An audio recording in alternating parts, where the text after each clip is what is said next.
jiwa yang tidak tenang dengan orang di sekitar kita. Berhati-hatilah dengan orang bermuka dua. Terkadang orang tersebut punya niat jahat pada diri kita.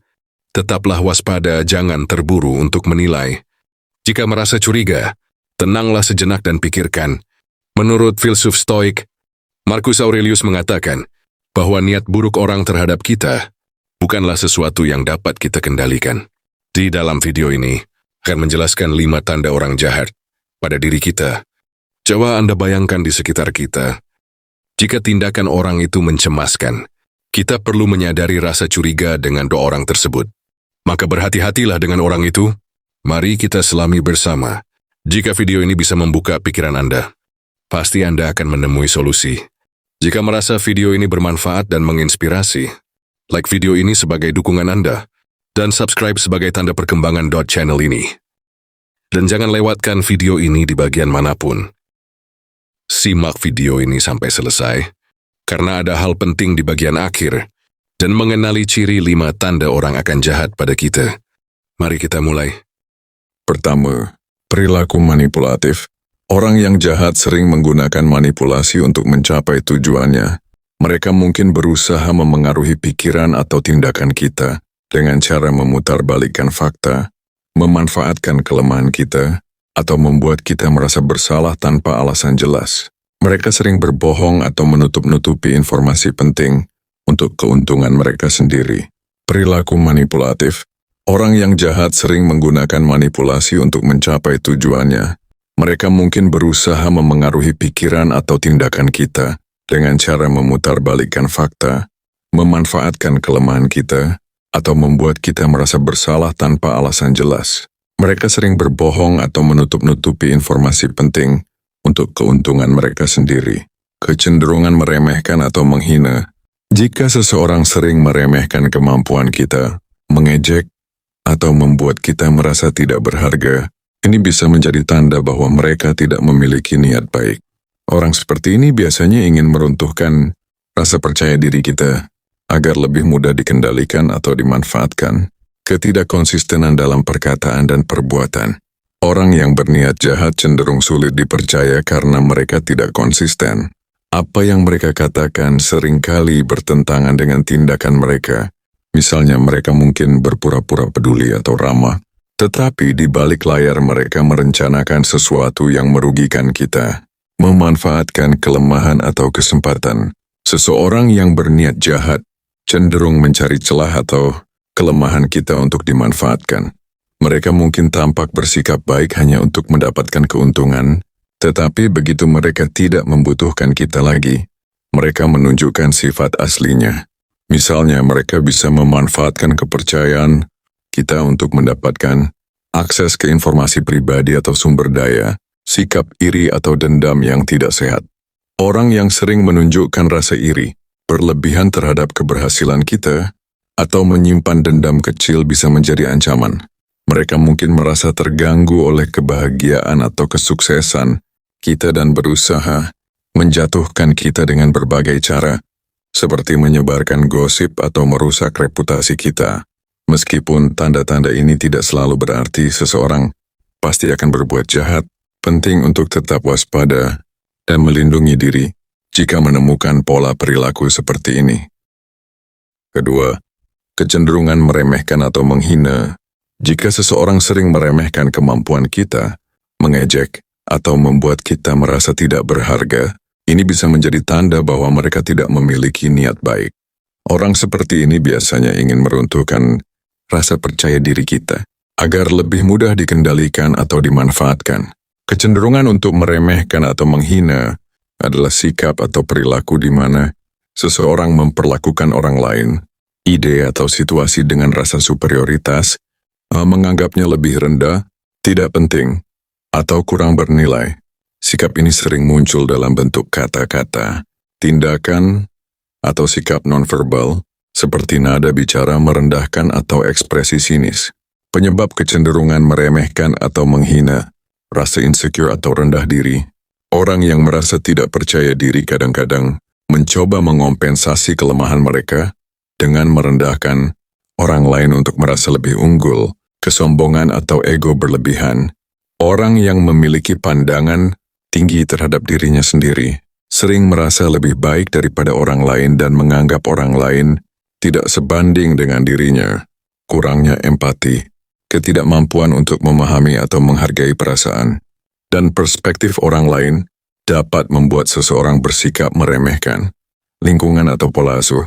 Jika seseorang tumbuh di lingkungan yang sering menunjukkan sikap merendahkan, ia cenderung menginternalisasi perilaku tersebut. Persaingan atau iri hati. Ketika seseorang merasa terancam oleh keberhasilan atau potensi orang lain, mereka mungkin meremehkan untuk melemahkan citra orang tersebut. Dampak meremehkan atau menghina. Hubungan sosial terganggu. Orang yang sering meremehkan atau menghina cenderung dijauhi oleh orang lain, sehingga sulit membangun hubungan yang sehat. Menurunkan harga diri orang lain. Tindakan meremehkan dapat melukai perasaan orang lain, menurunkan kepercayaan diri mereka, dan menyebabkan stres emosional, meningkatkan konflik. Sikap merendahkan sering memicu pertengkaran atau konflik dalam berbagai situasi, baik di tempat kerja, keluarga, maupun pertemanan, merusak reputasi diri. Orang yang suka menghina akan dilihat negatif oleh masyarakat, yang dapat memengaruhi karir dan kehidupan sosial mereka. Cara mengatasi atau mencegah, latih empati. Berusaha memahami sudut pandang orang lain dapat membantu mengurangi sikap meremehkan. Kendalikan ego, menumbuhkan kerendahan hati dan kesadaran bahwa setiap orang memiliki nilai dan kelebihan masing-masing. Kelola emosi. Hindari bereaksi secara impulsif, terutama dalam situasi yang memancing frustrasi atau emosi negatif. Bangun kesadaran diri. Refleksi terhadap tindakan atau kata-kata yang menyakitkan dapat membantu mengidentifikasi pola perilaku yang perlu diubah. Fokus pada hal positif. Alih-alih mencari kekurangan orang lain, cobalah untuk mengapresiasi kelebihan dan usaha mereka. Dengan memahami penyebab dan dampaknya, kita bisa lebih bijaksana dalam bersikap. Ketiga, tidak konsistenan dalam perkataan dan perbuatan. Orang yang berniat jahat cenderung sulit dipercaya karena mereka tidak konsisten. Apa yang mereka katakan seringkali bertentangan dengan tindakan mereka. Misalnya, mereka mungkin berpura-pura peduli atau ramah, tetapi di balik layar mereka merencanakan sesuatu yang merugikan kita. Ketidakkonsistenan dalam perkataan dan perbuatan merujuk pada keadaan di mana seseorang tidak bertindak sesuai dengan apa yang telah ia ucapkan. Hal ini menciptakan kontradiksi yang bisa memengaruhi hubungan interpersonal, kepercayaan, dan komunikasi. Berikut penjelasan detail mengenai aspek-aspek ketidakkonsistenan. Perbuatan seseorang tidak sesuai dengan nilai-nilai atau prinsip yang ia ucapkan. Misalnya, seseorang mengatakan ingin membantu, tetapi ketika diminta bantuan, ia tidak melakukannya. Seseorang mengaku peduli, tetapi tindakannya menunjukkan ketidakpedulian. Penyebab ketidakkonsistenan. Ada beberapa alasan mengapa ketidakkonsistenan terjadi. Faktor internal. Kurangnya komitmen. Orang tersebut mungkin berbicara hanya untuk menyenangkan orang lain tanpa niat untuk bertindak. Konflik nilai atau prinsip.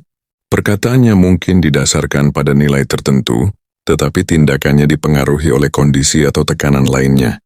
Faktor eksternal. Kurangnya kesadaran atau prioritas. Seseorang mungkin tidak menyadari dampak perkataan dan perbuatannya atau memiliki prioritas lain yang lebih penting baginya, keterbatasan kemampuan. Mereka mungkin ingin menepati perkataan mereka, tetapi terbatas oleh keadaan, seperti waktu, tenaga, atau sumber daya. Kepercayaan yang berkurang. Ketika seseorang sering tidak konsisten, kita mulai meragukan niat baik dan kejujurannya. Ini juga bisa memengaruhi reputasi mereka. Kebingungan emosional. Ketidaksesuaian antara perkataan dan perbuatan membuat kita sulit memahami niat sebenarnya. Konflik dalam hubungan. Ketidakkonsistenan dapat memicu kekecewaan dan konflik karena perbedaan antara ekspektasi dan realitas. Mencari pemahaman. Tanyakan apakah ada faktor tertentu yang menyebabkan mereka bertindak tidak sesuai dengan perkataan. Berfokus pada tindakan. Mulailah memperhatikan tindakan mereka lebih dari sekadar ucapan. Jika tindakan terus bertentangan dengan kata-kata, gunakan tindakan tersebut sebagai patokan kepercayaan Anda. Membuat batasan. Jika ketidakkonsistenan terus berulang dan merugikan Anda, pertimbangkan untuk menjaga jarak demi menjaga kesehatan emosional Anda. Contoh nyata ketidakkonsistenan. Lingkup personal. Seorang teman sering berkata akan hadir dalam acara Anda, tetapi selalu membatalkannya di menit terakhir. Lingkup sosial. Seseorang mengampanyekan pentingnya kejujuran, tetapi ia sendiri sering berbohong dalam kehidupan sehari-hari. Hal terpenting adalah tetap jujur pada diri sendiri, memahami batas toleransi Anda, dan menjaga keseimbangan antara empati dan prinsip dalam menghadapi ketidakkonsistenan orang lain. Keempat, memanfaatkan kelemahan atau kesempatan. Seseorang yang berniat jahat cenderung mencari celah atau kelemahan kita untuk dimanfaatkan. Mereka mungkin tampak bersikap baik hanya untuk mendapatkan keuntungan, tetapi begitu mereka tidak membutuhkan kita lagi, mereka menunjukkan sifat aslinya. Misalnya mereka bisa memanfaatkan kepercayaan kita untuk mendapatkan akses ke informasi pribadi atau sumber daya. Ketika seseorang memanfaatkan kelemahan atau kesempatan yang kita miliki, hal ini biasanya berakar dari niat tertentu, baik disadari atau tidak. Berikut adalah beberapa alasan dan cara mereka melakukannya secara detail. Memanfaatkan kelemahan. Keuntungan pribadi. Mereka ingin mendapatkan keuntungan baik berupa materi, status atau kekuasaan dari kelemahan kita. Dominasi. Beberapa orang ingin merasa lebih unggul atau berkuasa dengan mengeksploitasi kelemahan orang lain. Hindari tanggung jawab. Mereka bisa menggunakan kelemahan kita sebagai alasan untuk menutupi kesalahan mereka sendiri. Manipulasi emosional. Mereka menggunakan kelemahan emosional kita, rasa takut, rendah diri, rasa bersalah untuk mengendalikan keputusan kita. Eksploitasi situasi. Mereka mencari celah dari kekurangan kita, seperti kurangnya pengetahuan, kepercayaan diri, atau pengalaman, untuk mengarahkan kita ke pilihan yang menguntungkan mereka. Mengumbar kelemahan. Mereka bisa menyebarkan kelemahan kita ke orang lain untuk merusak reputasi kita, atau membuat kita merasa terpojok. Memanfaatkan kesempatan.